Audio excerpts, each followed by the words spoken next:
soeur ou mon frère dans ton sein. La femme est là, elle dit, je ne veux pas mourir, mais le curé dit, tu vas mourir.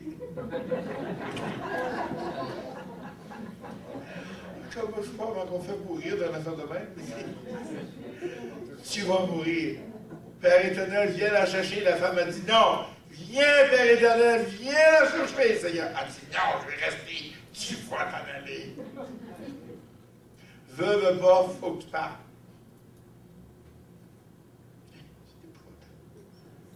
C'est affreux quand on pense à tout ça, vous savez. C'est affreux, ça. La magie de l'homme, le spiritisme de l'Église, les gens ne veulent pas croire ça aujourd'hui.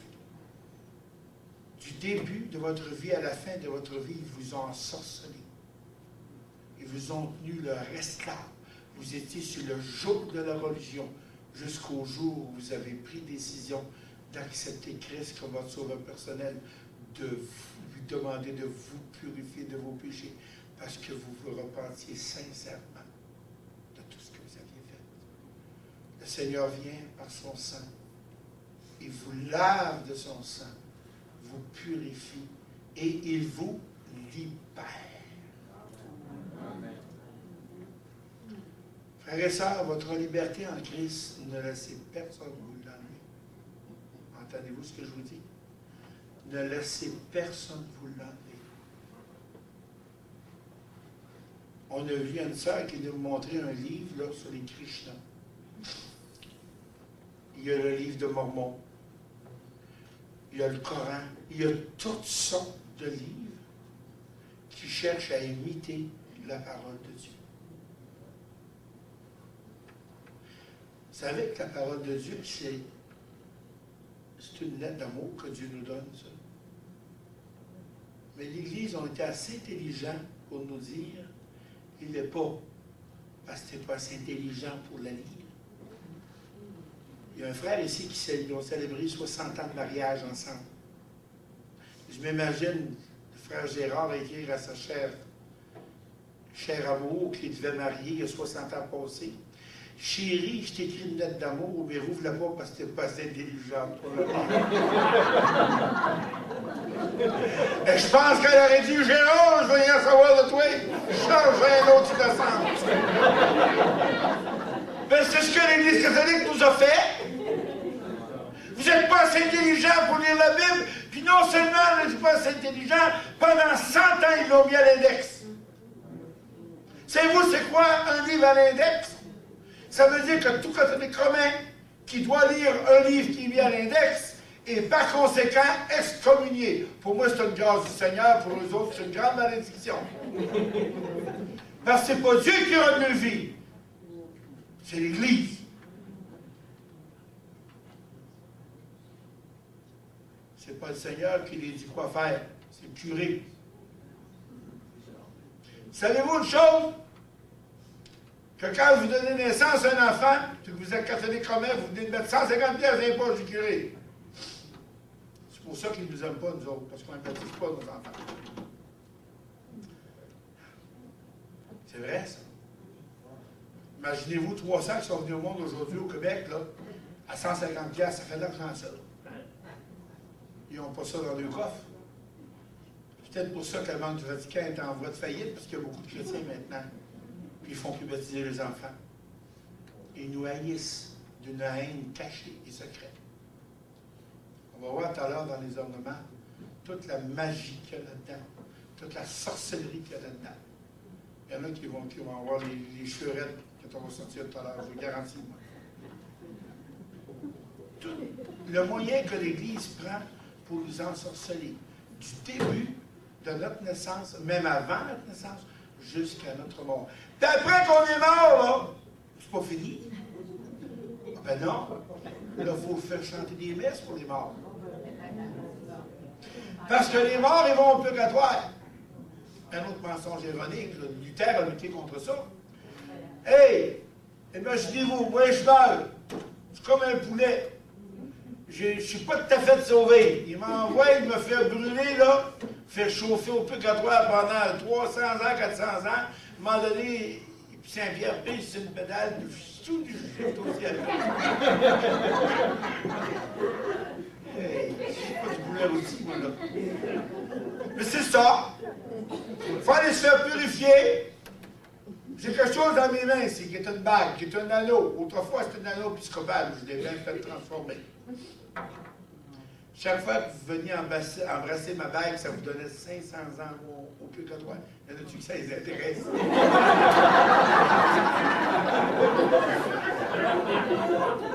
500 ans de moins au purgatoire. Est-ce que ça vous intéresse? Faut-tu? Mais franchement, là, pensons-y comme il faut, comment on a été innocents dans notre vie. Frère Gérard, je rends gloire à Dieu que ça fait 60 ans que vous êtes sorti là-dedans. Gloire à Dieu!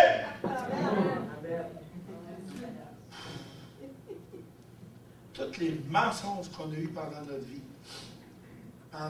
juste avant notre mort, plutôt de nous préparer à faire face à notre éternité, il nous fout en cours de menterie. Il nous envie tant qu'il veut. On se laisse faire. On se laisse faire. Il y avait une femme qui avait dit, ce qui me rend triste, elle dit que je suis mort exactement comme le Seigneur, entre deux voleurs, le notaire et le curé.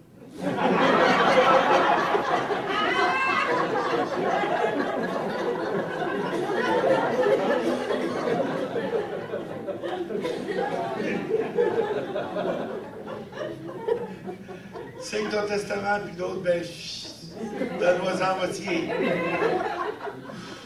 C'est vrai. C'est triste quand on pense à ça. Plutôt que de nous préparer à mourir saintement puis dignement, ils ne respectent même pas la dignité de la personne humaine. Ils ne lui laissent même pas la paix de se recueillir avant de mourir. Dire, Seigneur, je me prépare. Quand vous préparez de faire un grand voyage, là, un voyage à quelque part en Europe, là, vous préparez vos valises, puis vous vérifiez, puis 2-3 jours à l'avance, puis j'ai oublié quelque chose. Quand vous partez pour aller pour l'éternité, vous laissez le curé s'occuper de ça. Frères et sœurs, si vous n'avez jamais accepté Jésus dans votre vie, c'est aujourd'hui que vous devez le faire. On a ri. Mais gloire à Dieu, c'est important ce qui s'est passé aujourd'hui. Si vous n'avez pas Christ dans votre vie, si vous n'avez pas Christ dans votre cœur, si vous n'êtes pas préparé à partir pour le grand voyage, c'est le temps de le faire aujourd'hui. Vous ne savez pas si, en franchissant la porte, Jésus ne vient pas vous chercher. On ne sait pas si d'ici la fin de l'Assemblée, l'enlèvement se fera. Moi, je n'ai pas peur, je suis prêt à partir. Il y a tout prêt à partir. Il faut être prêt. Quand Jésus va revenir, que vous soyez prêts ou non, lui, il doit venir. On dit dans la parole de Dieu, puis je vais le dire encore, la cognée est donnée. Ça fait longtemps qu'elle est donnée, la cognée. Mais tous les signes qui sont là. Puis si vous n'êtes pas prêts pour l'enlèvement, vous allez rester ici. Moi, je ne vais pas rester là. Parce qu'il est écrit dans la parole de Dieu, pour ceux qui ne sont pas enlevés, il va être terrible. Il va être horrible. Il y a des gens qui vont demander la mort, qui ne pourront pas se la donner. Il n'y aura plus de parole de Dieu. Satan va être lié. Ceux qui vont avoir le salut, ils vont l'avoir par horreur, par la peur. Ils vont demander la mort. Savez-vous qu'il y a beaucoup de prophètes et de saints qui aimeraient vivre ce qu'on vit aujourd'hui? Savez-vous ça? Qu'il y a beaucoup de prophètes et de saints qui aimeraient vivre ce qu'on vit aujourd'hui. Ce qui s'en vient pour nous, le peuple de Dieu. Je ne parle pas du semblant, je parle du vrai peuple de Dieu.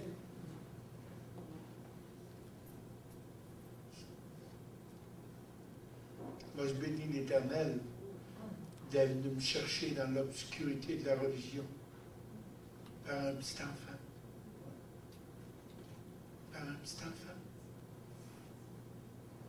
J'arrivais de Rome, j'étais tout dans ma gloire, puis pompé bien noir, puis j'avais accompagné le pape, c'était quelque chose, ça. Un petit orphelin qui a accompagné le pape, hey, mettez-vous à ma place. Un petit gars qui est arrivé au Queen Elizabeth à Montréal, il dit, je voudrais parler. Il dit au monsieur qui est là-bas, là. Je me tasse, il dit, non, dis-toi. Les gardiens ont dit, hey. J'ai laissé les venir, hein, j'étais toujours me questionner sur la table. Donc là, il me semble me voir, j'étais important. Quand il arrive, il dit, vous sauvez, vous? J'ai dit, pardon. Y a-t-il quelqu'un qui va me tuer? Il dit, vous n'avez rien compris. J'ai dit, voyons. Il dit, si vous mourrez maintenant, pas demain, maintenant, où allez-vous? Je vous pose à chacun de vous ce soir la question. Si vous mourrez maintenant, où allez-vous? Il n'y a pas trois chemins, il y en a deux. Il y a avec Jésus ou avec Satan. Jésus, c'est le ciel, c'est le paradis pour l'éternité, et Satan, c'est l'enfer pour l'éternité. Parce que si vous n'avez pas fait votre choix pendant que vous vivez, il va être trop tard, après vous allez être mort.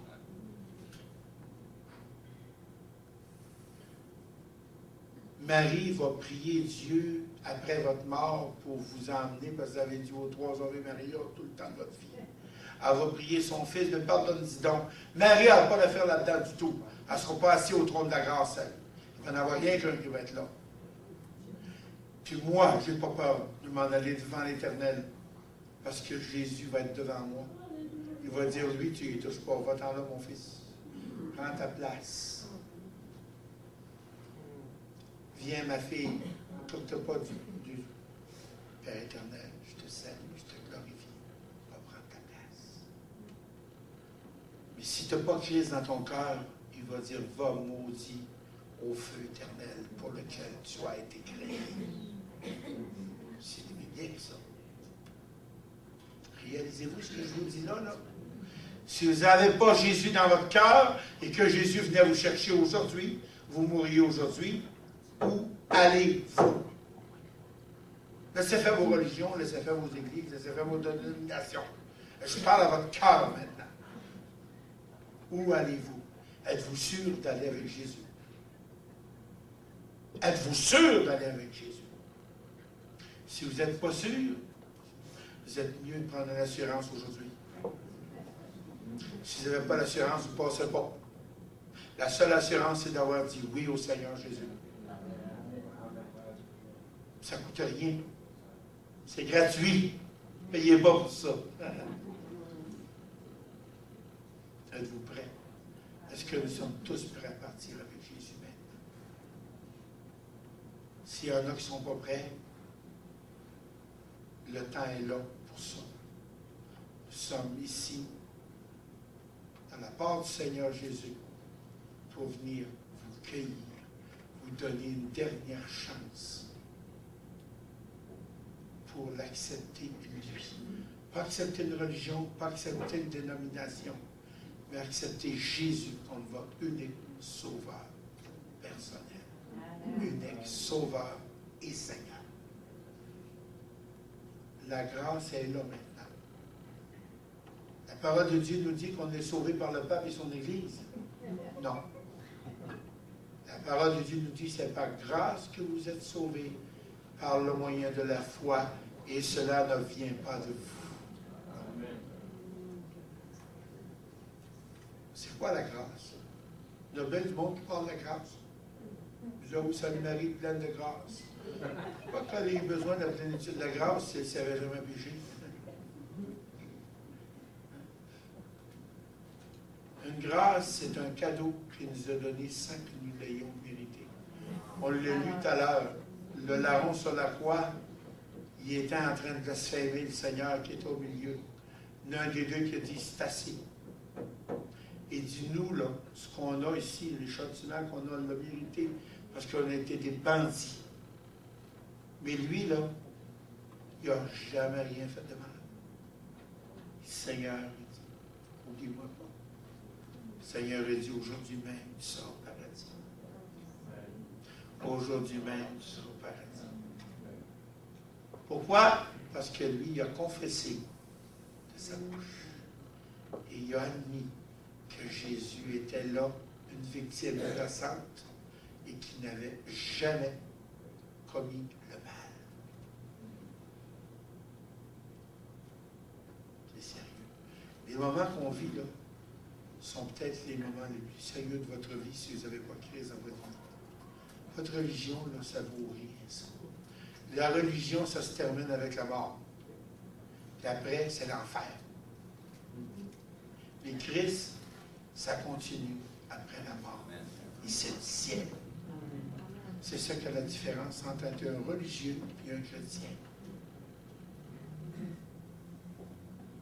Il y a beaucoup de personnes qui pensent, qui figurent comme des chrétiens, mais dans le fond de leur cœur, ils ne le sont pas. J'ai connu du monde, moi, que je pensais venir vraiment des chrétiens. Puis si j'ai eu une bonne claque sa gueule, c'est par eux autres. Une claque spirituelle. C'est-tu bien vrai? Il faut que je le vérifie. Il faut que je fasse ci, là. Tout est tchouk. Mêlez-vous dans ce qui est vos cœurs. Regardez donc la poudre qu'il y a dans votre œil avant de voir la paille qu'il y a dans l'œil de votre voisin. Si votre voisin a une paille, bien prier pour que la paille tombe. Peut-être que votre poudre va tomber aussi. Je vous répète avant de terminer, si vous n'avez pas Jésus dans votre cœur, on peut vous rencontrer tout seul. Frère Bourgier est là. Je suis là aussi. La sœur Bourgier est là en arrière. On peut parler ensemble et demander au Seigneur de venir vous chercher. Que le Seigneur vous bénisse.